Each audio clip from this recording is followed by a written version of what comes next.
आज हम आपको बता रहे हैं हमारी हिस्ट्री यानी महाभारत के लिविंग प्रूफ के बारे में।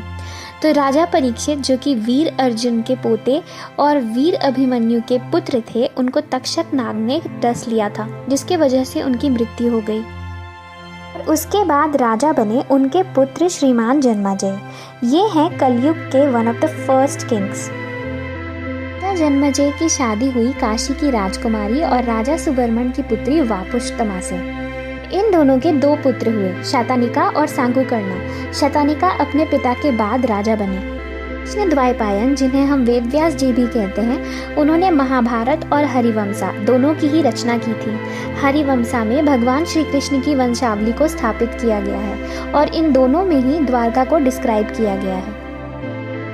भगवान श्री कृष्ण की बसाई हुई नगरी है जो समय के साथ समुद्र में समा गई थी, लेकिन एक्सकेवेशन से समुद्र की गहराइयों में द्वारका की दीवारें, सुरक्षा के लिए बनाए गए किले आदि मिले हैं। और यह सब वेद व्यास जी द्वारा रचित हरिवंशा और महाभारत के डिस्क्रिप्शन से मैच करता है। एक्सकेवेशंस में कॉन्च शेल के सील मिले हैं। हरिवंशा में बताया गया है कि द्वारका में लोग इस प्रकार के कॉन्च शेल यूज करते थे। महाभारत के ईयर को लेकर अलग अलग थ्योरीज हैं, लेकिन एक कॉमनली एक्सेप्टेड ईयर है 3102 BCE, जिसमें महाभारत का युद्ध हुआ था।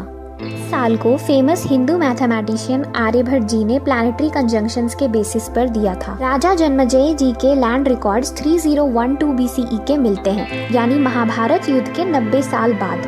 और महाराज युधिष्ठिर ने राज किया था महाभारत युद्ध के 36 साल बाद तक, यानी 3066 BCE तक भारत में महाराज युधिष्ठिर का राज्य था।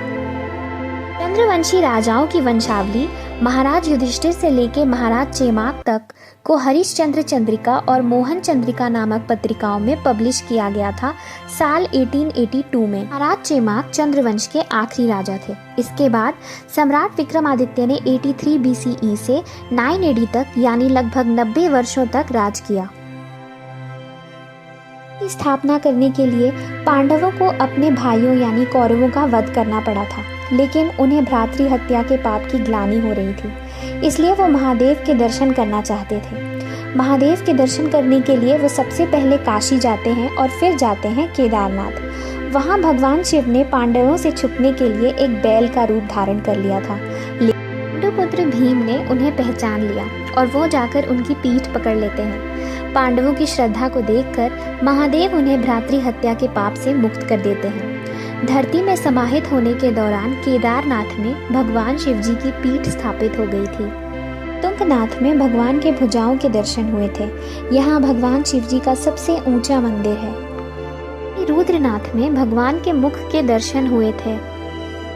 मध्य महेश्वर में उनकी नाभि और कल्पेश्वर में उनकी जटाओं की पूजा होती है। इन 5 मंदिरों को पंच केदार मंदिर भी कहते हैं। अपनी अंतिम यात्रा में पांडवों ने बद्रीनाथ मंदिर जाकर तपस्या की थी।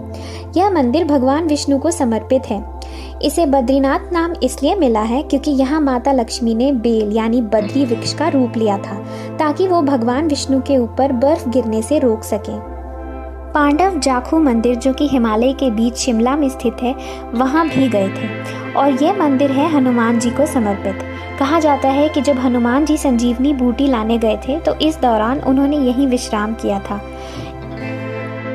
तमिलनाडु में धर्मराज स्वामी मंदिर भी है, जो कि सम्राट युधिष्ठिर को समर्पित है।